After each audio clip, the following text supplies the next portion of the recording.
Good morning, everyone. Paul Ripple here with Fox 29 News Now. Hope your Friday is off to a great start. Weekend is almost here. Let's get you a live look outside at the Benjamin Franklin Parkway. A bit overcast this morning. Temperature is 53 degrees. The dew point is 51. Winds out of the east at 9 miles per hour. Here's a look at Doppler radar. You can see some rain moving into the northern western suburbs. We'll get you the full 7-day forecast in a little bit.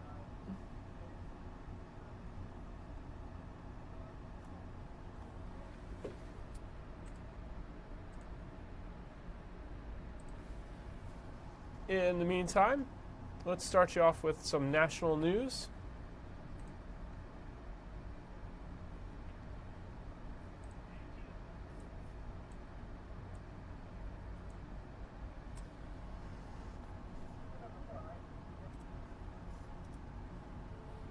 U.S. Attorney General William Barr could soon be held in contempt of Congress. He failed to show up for a hearing yesterday, and Democrats are branding him a liar. But he is defending himself, and as Fox News correspondent Doug Luzader reports from Washington this morning, he still has the backing of the president. Well, United States Attorney General William Barr could soon be held in contempt of Congress. We shall see. And why? Well, because he didn't show up for a hearing yesterday. And Democrats now are branding him a liar. That's what they're saying. The old empty chair idea there, Doug Luzader. The old empty chair, yeah, so some theatrics to be sure.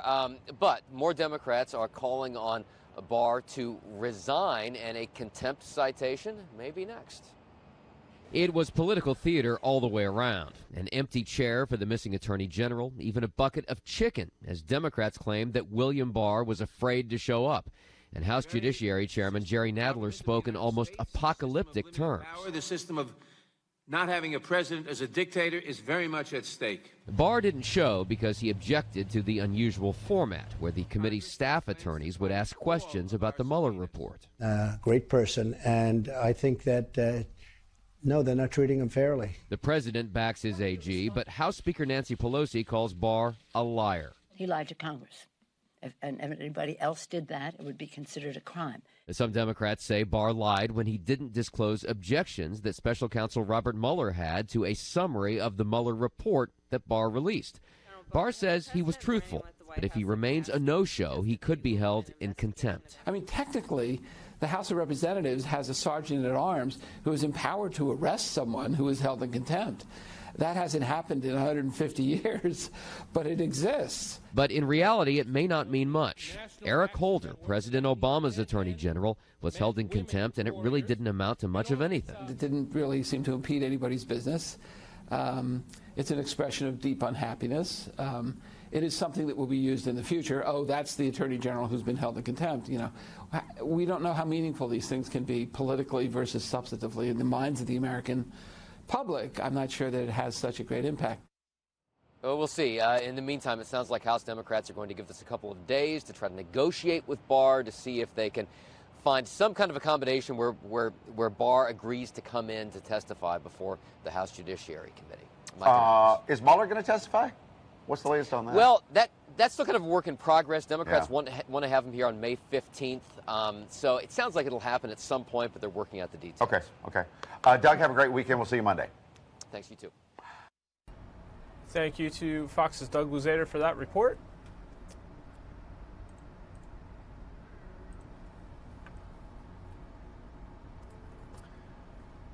At least 4 people have been killed and dozens more hurt during political protests in Venezuela.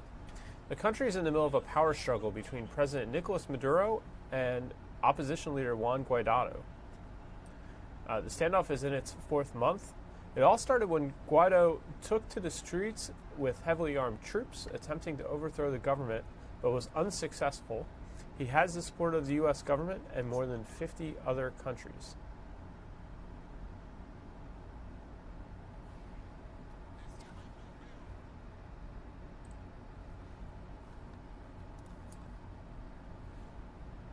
Not only is Starbucks getting more eco-friendly, but they just introduced an entire line of reusable tumblers. What makes these special? They change colors when you pour a cold drink inside. Fox Business's Hillary Vaughn has more in this report from Good Day Philadelphia this morning. Not only is Starbucks Are you okay? I'm okay. Okay. Just a little Something reaction. on the side, like. I think it's gas. Not only is Starbucks getting more eco-friendly, but they just introduced an entire line of reusable tumblers. You know, the big coffee cups, tumblers. Yeah.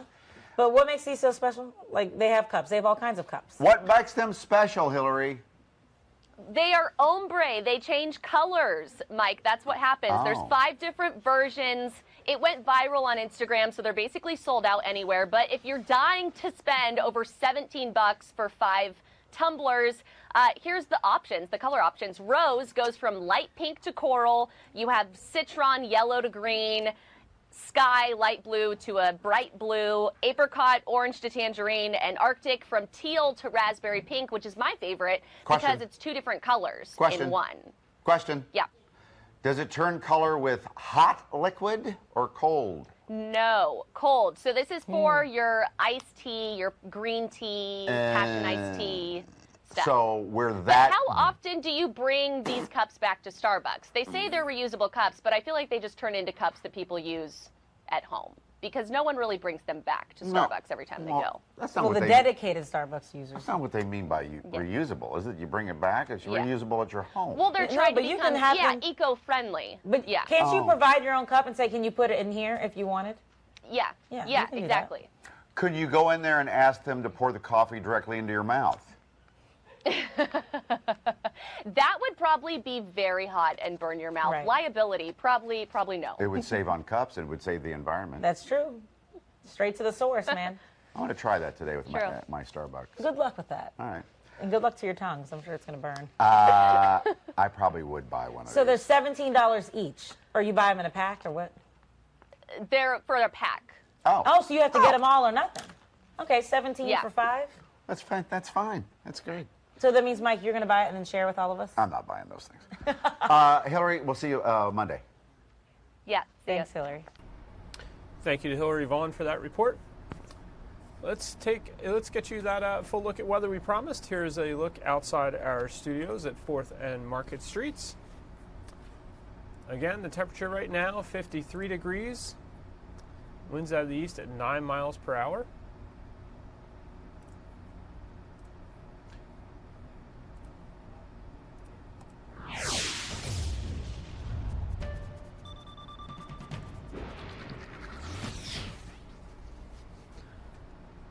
Ultimate Doppler showing some of that rain moving into the northeast, and that's going to be a theme today. According to our own Sue Serio, a weekend of weather changes. Today, mostly cloudy, high of 72, chance of a pop-up shower or storm. Tomorrow, there's a chance of showers, but also enough sun to take us into the upper 70s.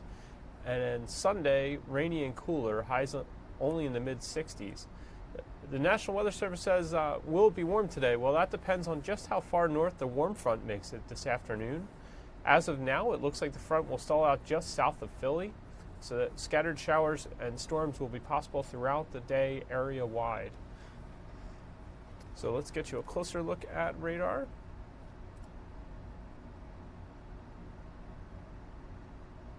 Slightly zoomed in. Here come your current temperatures. It's 55 in the city, 50s across most of the area. You see Mount Pocono still lagging in the 40s. As we pull out, there's that warm front down to our south. We've got 74 in Charlottesville, 71 in Clarksburg, 63 in Ocean City, but just 50s from Baltimore north. Even Pittsburgh at 63, 8 degrees warmer in Philly right now.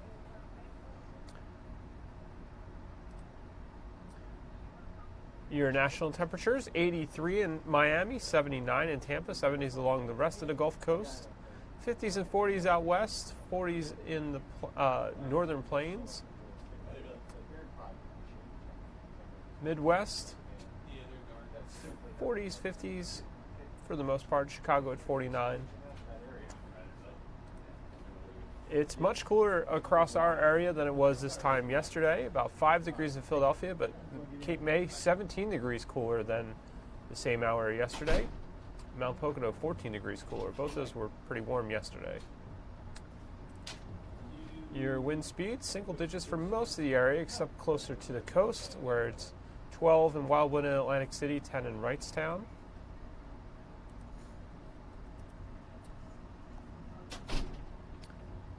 We've got gusts, not much gusts to speak of, but coming out of the east for the most part. Not much of a wind chill to speak of, with temperatures in the 40s and 50s.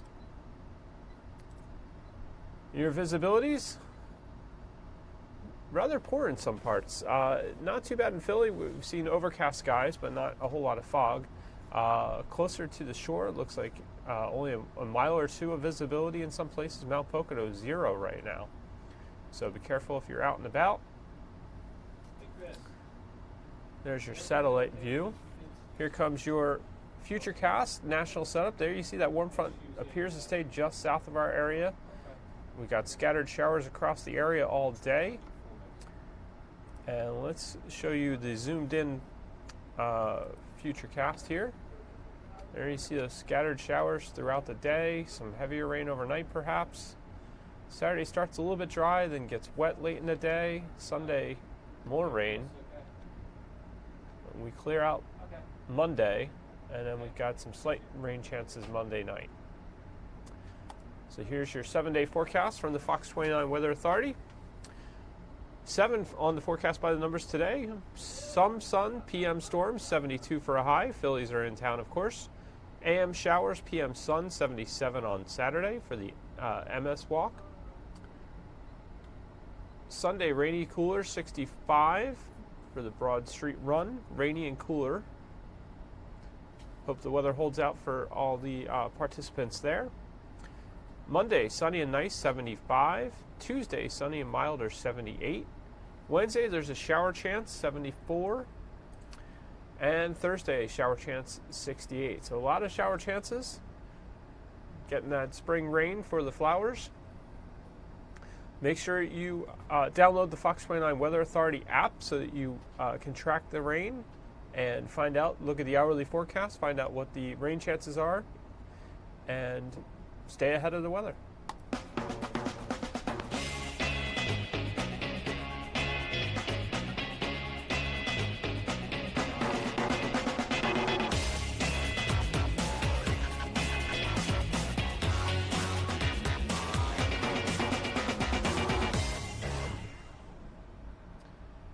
Right now, you're looking at House Speaker Nancy Pelosi is about to participate in a roundtable at Tufts University in Medford, Massachusetts.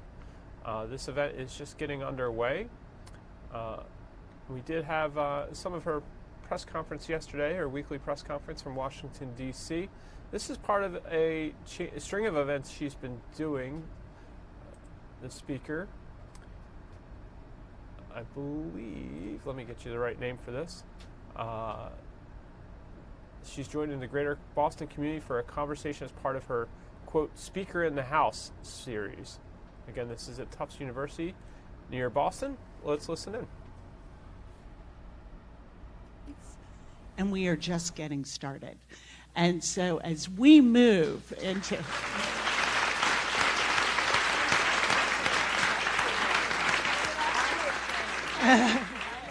and climate change is I said we were just getting started, and we are really turning our sights towards infrastructure and climate change, transportation, housing, all those issues that are so fundamental to our economy and to families' success and opportunity.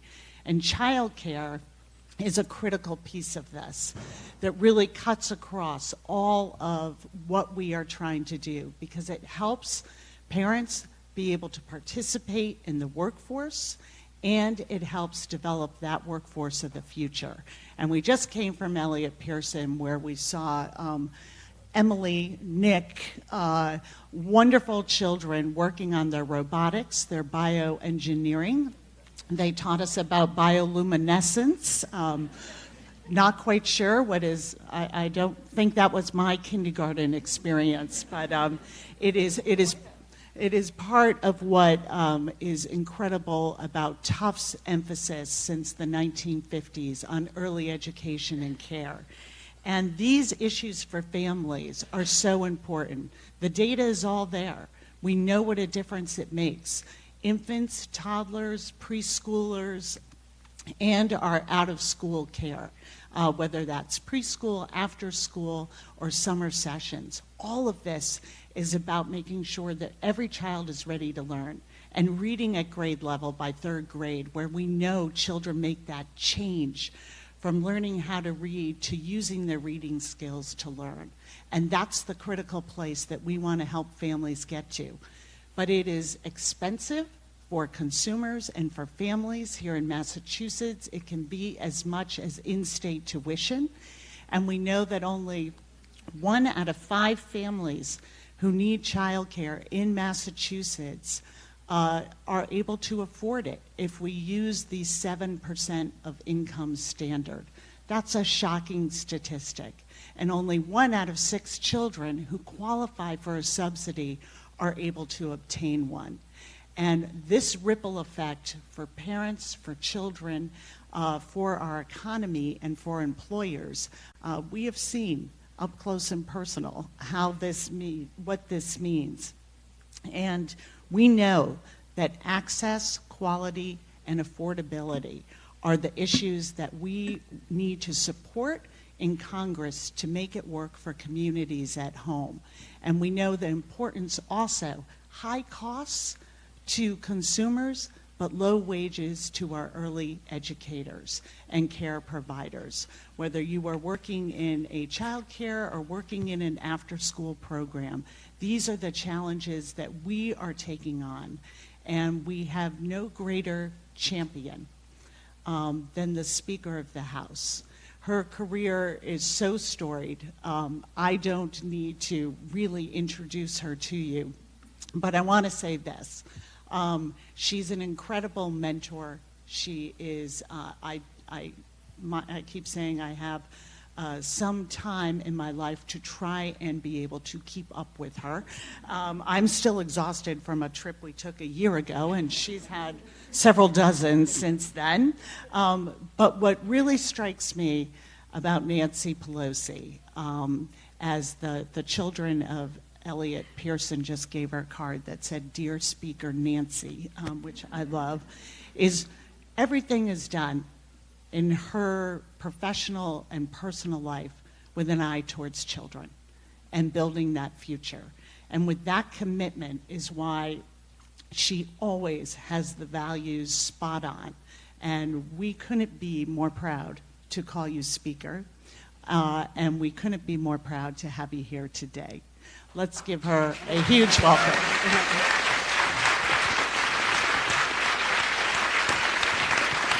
Thank you very much.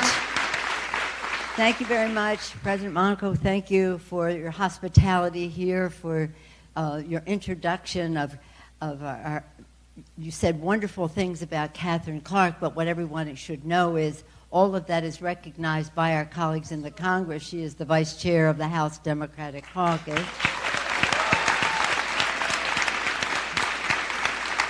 And she knows of what she speaks when she's talking about children and early childhood development, the rest because she serves on the Appropriations Subcommittee that funds all of that, health, human services, and education. So thank you for your leadership there. Thank you. Let me, again, Madam Mayor, Mayor Burke, to all of you, thank you for being with us this morning. Thank you for the jump start that you are giving. That's the perfect name.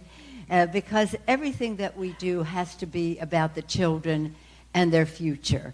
And I'm honored to be here with 3 colleagues who are very much about the future. And I want to thank all of you, whether you're on this side of the Tufts campus in St. Catherine or this side of the Tufts campus.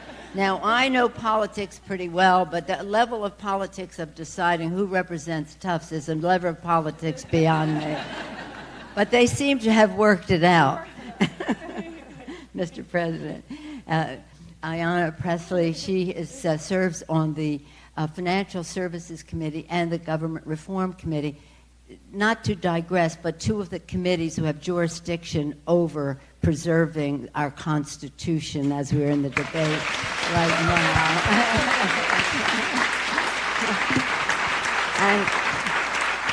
and she'll speak for herself, but I admire her commitment to the Financial Services Committee because that's where education, consumer protections, urban issues are. It has a financial service doesn't tell the story, the total story. So she's there to be a champion for America's working families in a place where some financial decisions are made that affect them, and that affects our children as well.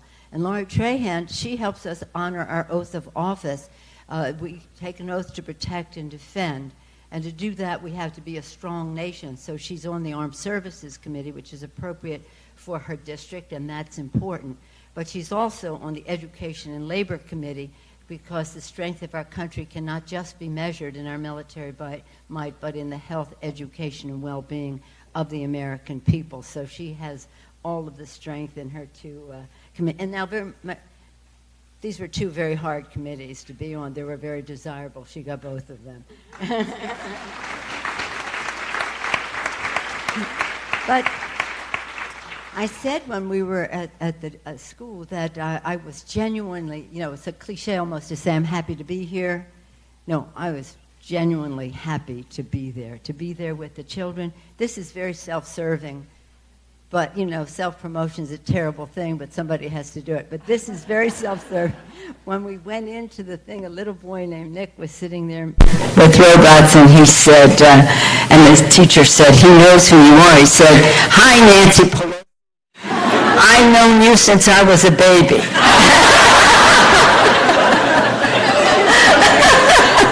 Oh, really? Was he 5 years old or something like that? But in any event, the point is when people want to run for office, United States Congress, United States Mayor of the city, I always say know your why, because if you know your why, you'll know your what, and you'll know how to get things done because you know your purpose. My why has always been the 1 in 5 children in America who lives in poverty. I have 5 children. My husband and I have 5 children, 9 grandchildren. But when we were having our 5 children, it was seeing all the love, mentoring. That's the way we saw it anyway. They may have thought we were interfering in their lives. We thought it was a good thing.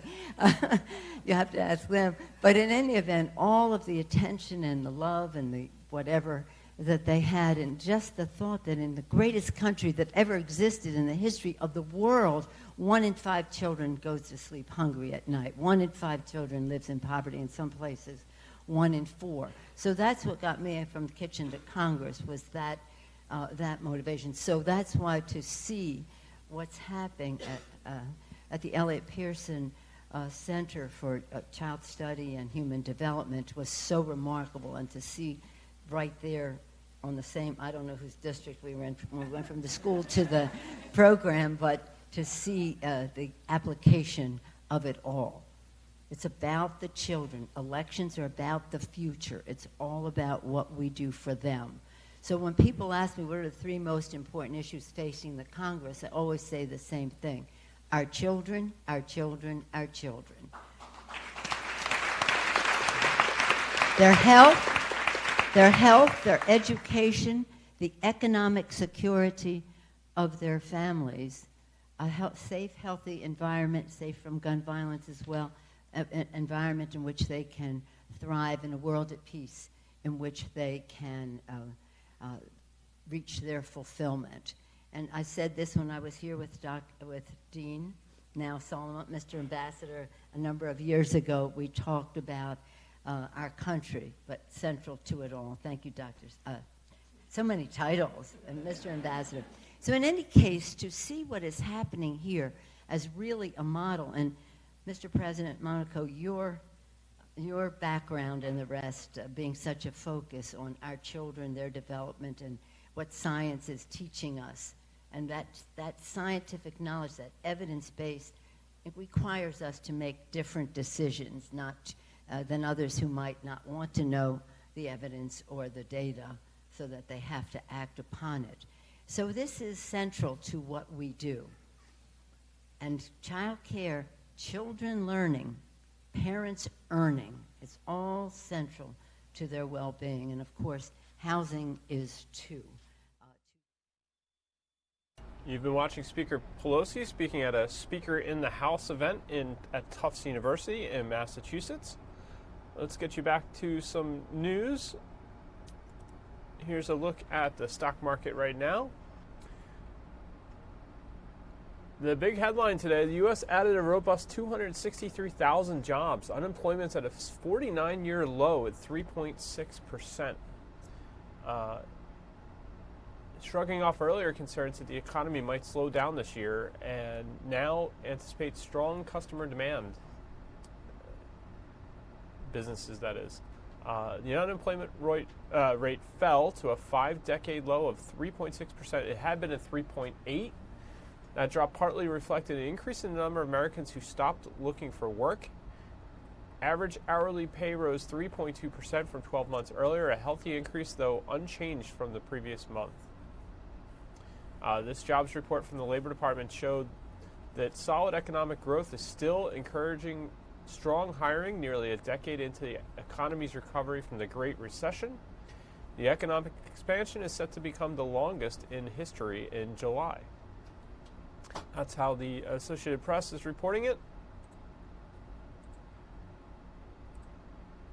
Fox Business's headline, U.S. job growth surges in April, beating expectations with 263,000 added.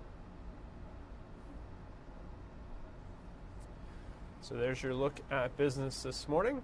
Stock market, as I mentioned, about 1/3 of a percentage point up, 82.95 at the moment.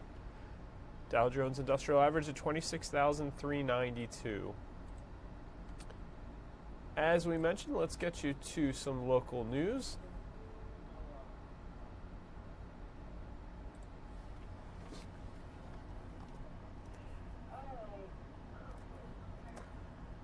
Members of a Montgomery County community packed the Pottstown Police Department to discuss with police how to make the town safer.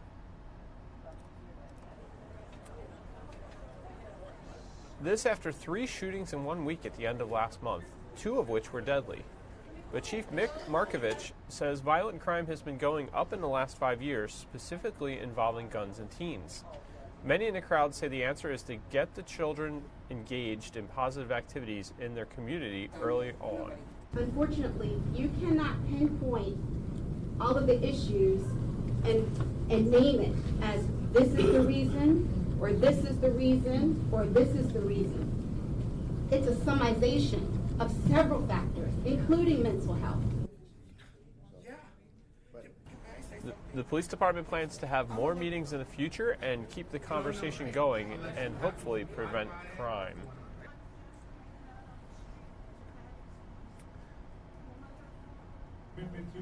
In Philadelphia, a man with a machete tries to abduct a woman. Now Philly police need your help getting him off the streets. This surveillance video shows the man holding a machete while walking in the parking lot of the Hawthorne Lofts on the 1200 block of Fitzwater Street early Tuesday morning. Police say he ordered a 58-year-old woman to get into a car, but the woman threw her keys down and ran off. He started to chase her, but was startled by another vehicle. It was bad enough of what did happen. We can only speculate and imagine what could have happened. We certainly don't want him to complete what it looked like he was starting with someone else. If you recognize this guy or have any information, call police. An incredible story of survival in West Philly. A woman and her daughter are alive this morning thanks to the kindness of a stranger. A shootout led to 25 shots being fired outside West Philly Produce Wednesday afternoon. Customers were left helpless. But the store owner, Arnett Woodall, jumped into action. He grabbed 3 of his customers, including a mother and her 9-year-old daughter, protecting them from the gunfire. They didn't want to be identified, but they told us they considered Woodall a hero. I was just frozen, and that's why I'm so grateful he was there, because we both just would have been standing there. People in communities don't deserve to have to live like that, just to come out and get a smoothie. Luckily, no one was hit. Philadelphia police arrested one man in that shooting. They're still looking for another.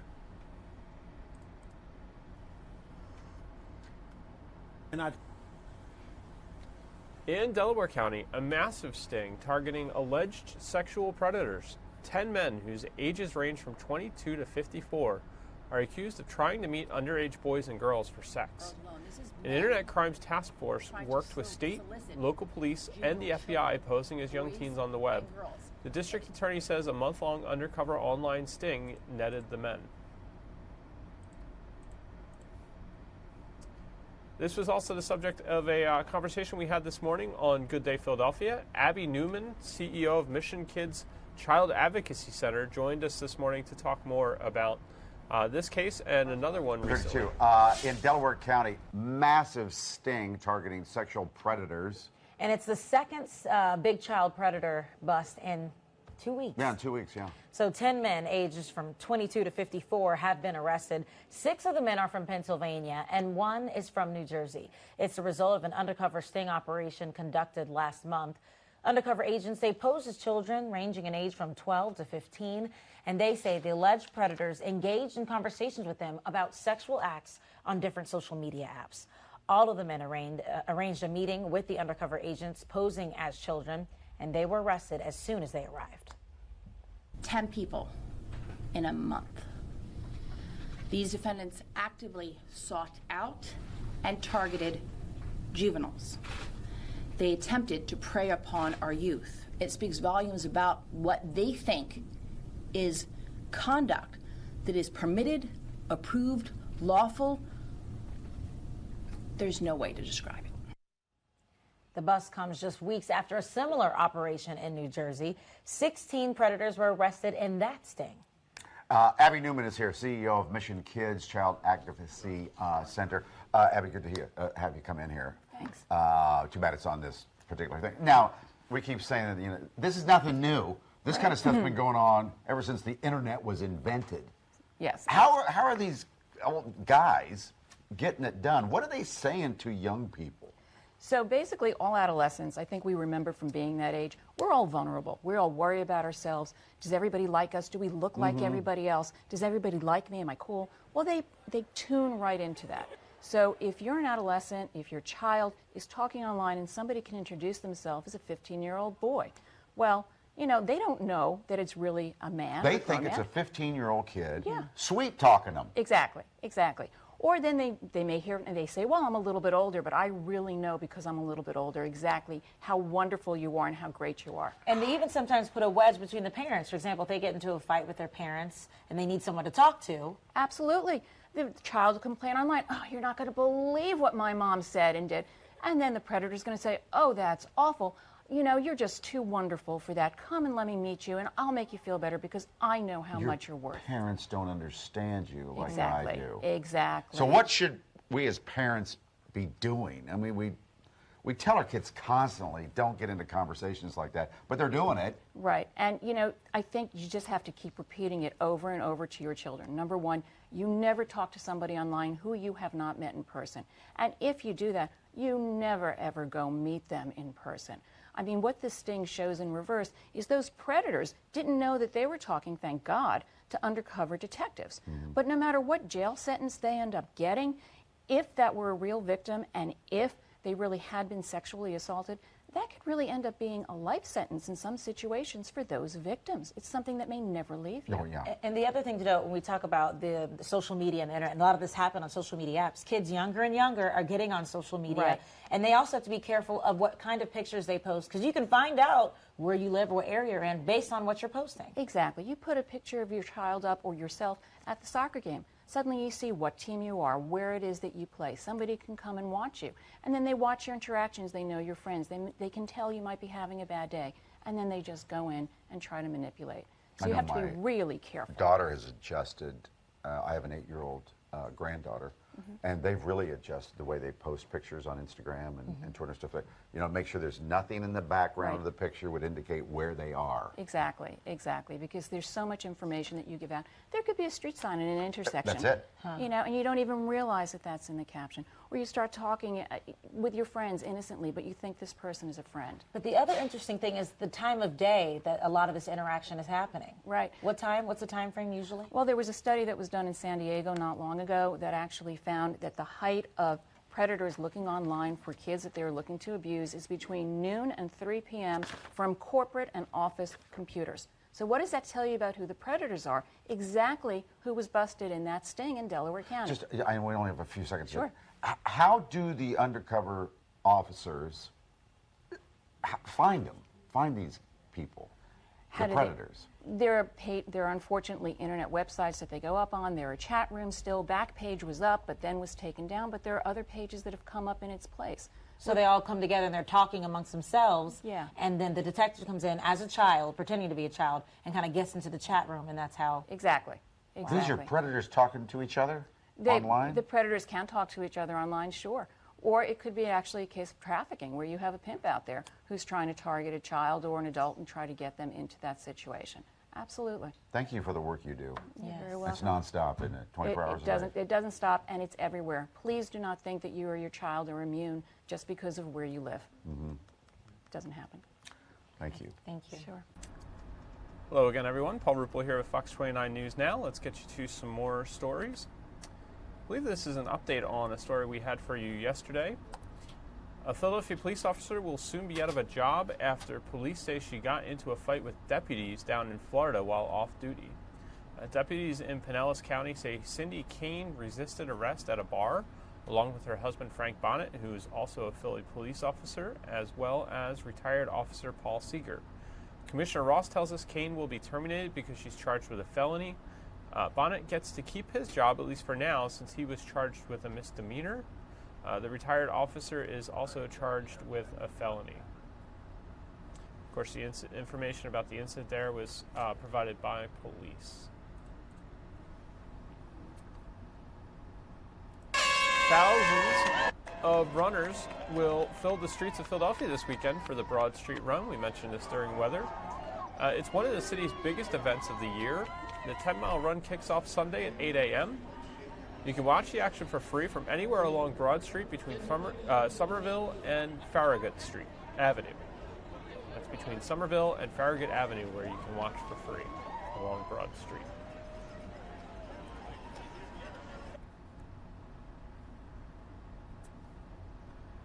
It's impressive when you see the street filled with all the runners there.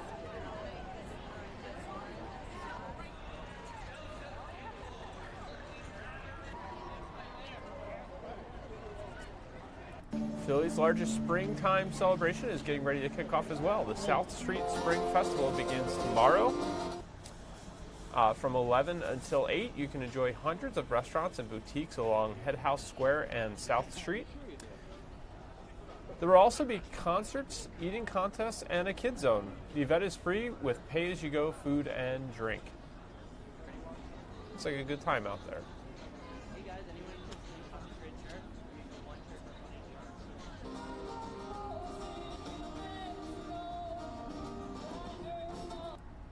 Wawa Welcome America is promising another big July 4th celebration, and we now know who will headline this year's concert.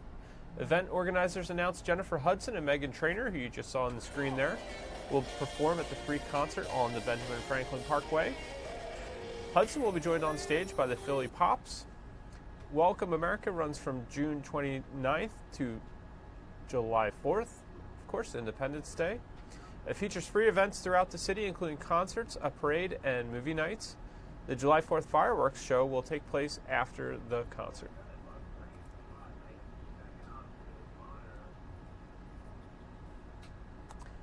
And here's a look at the Benjamin Franklin Parkway this morning.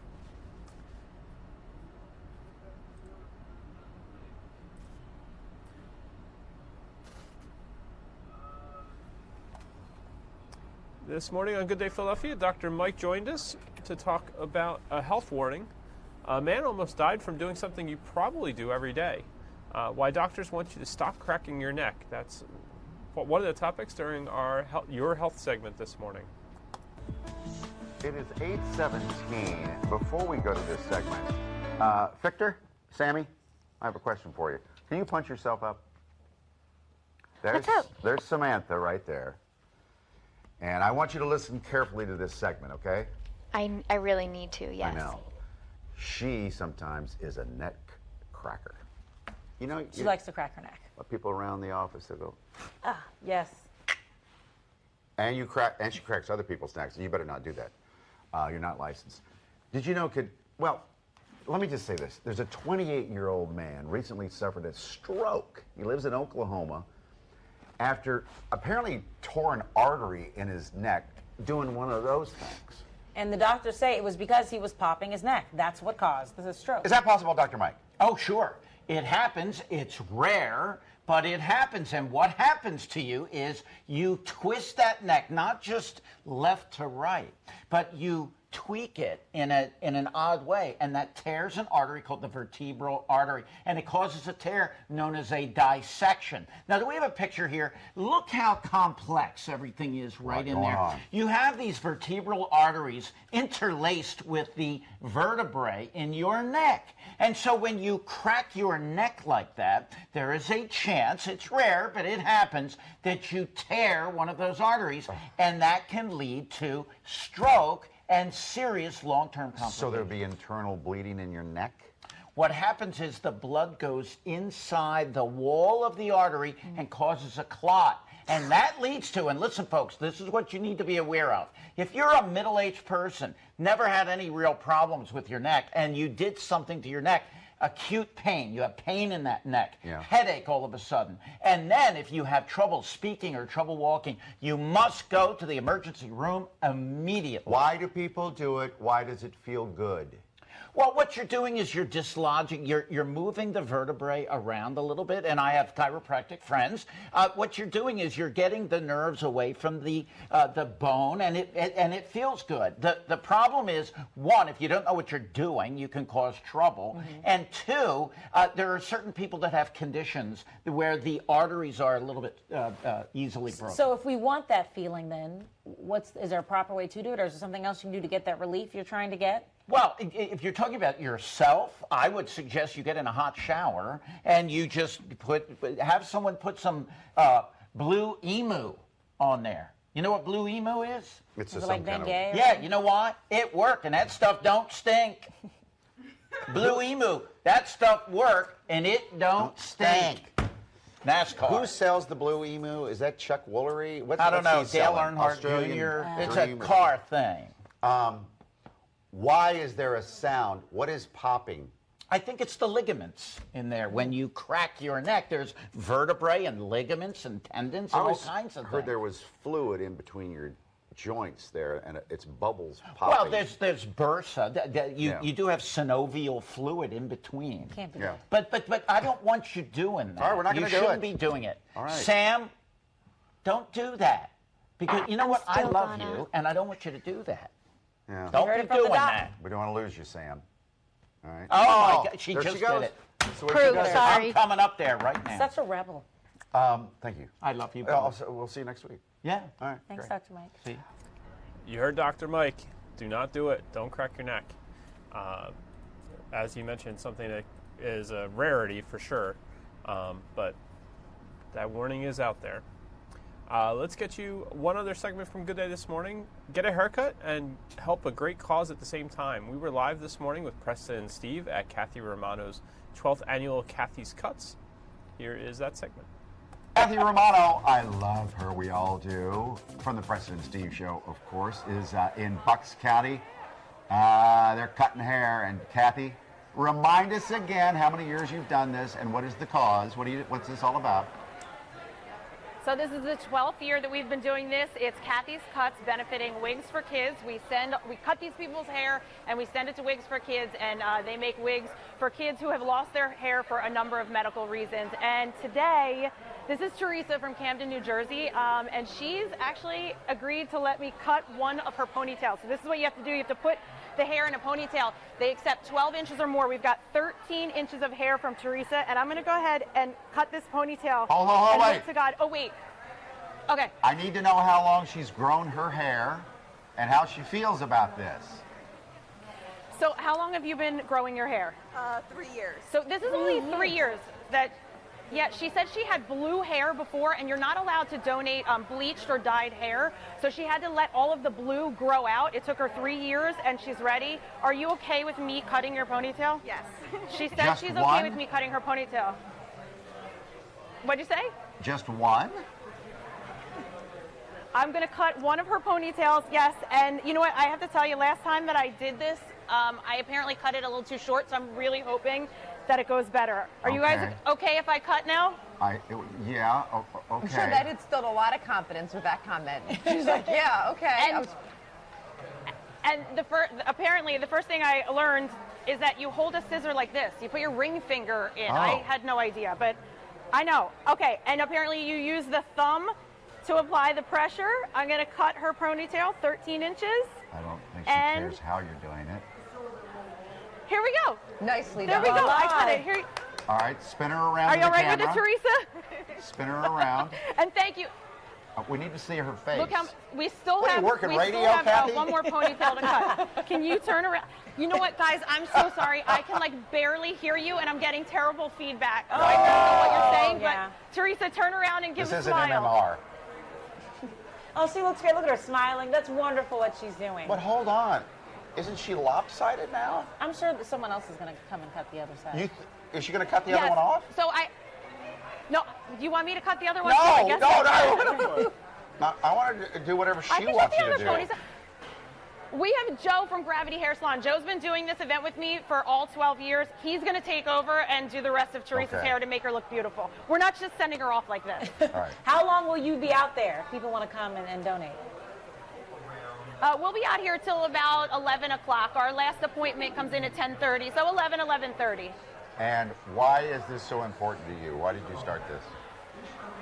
You know what? I did it 12 years ago. I cut my hair really short. I didn't want it to just fall to the ground and get swept up and thrown away.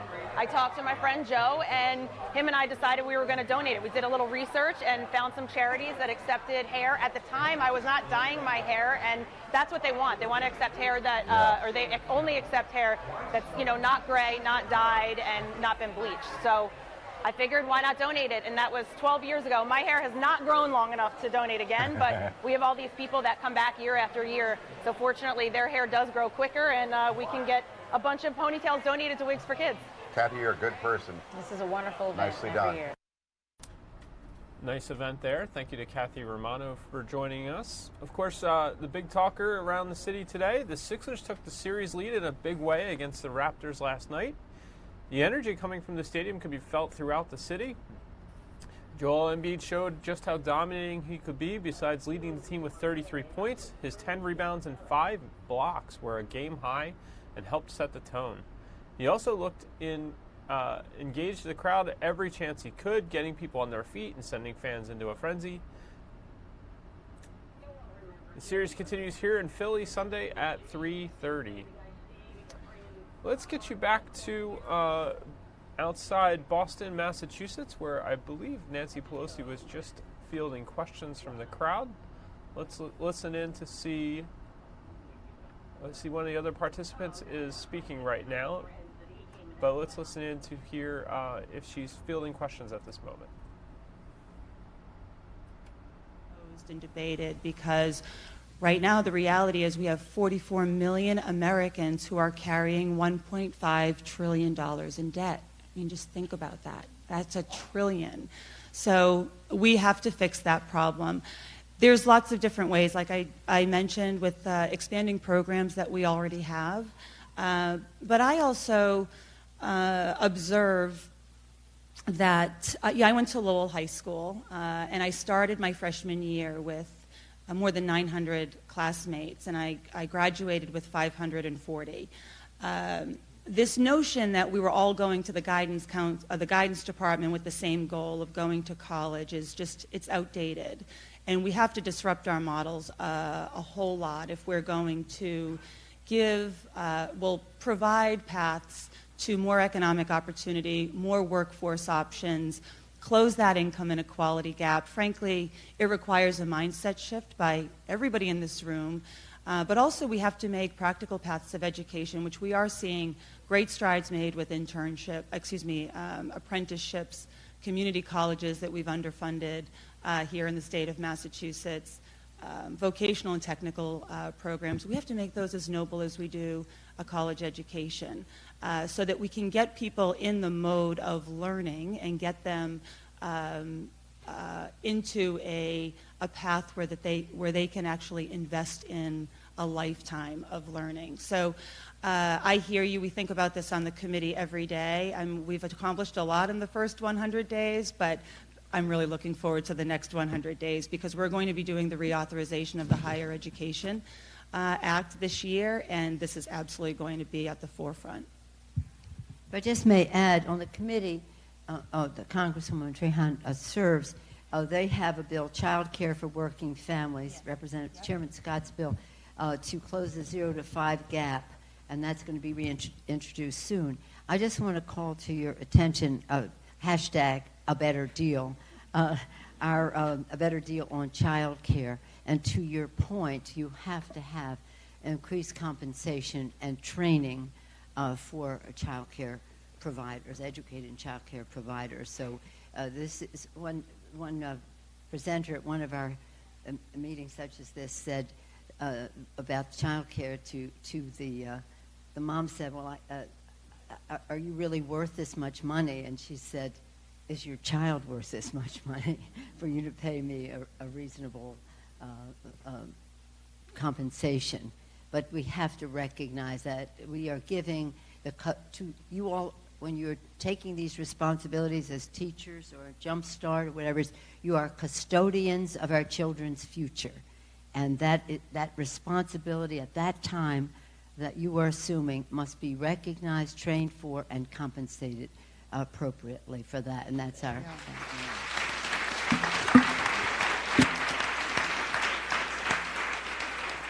And to go quickly back to the intersection with housing and this issue and how they're all so tied together in our economy.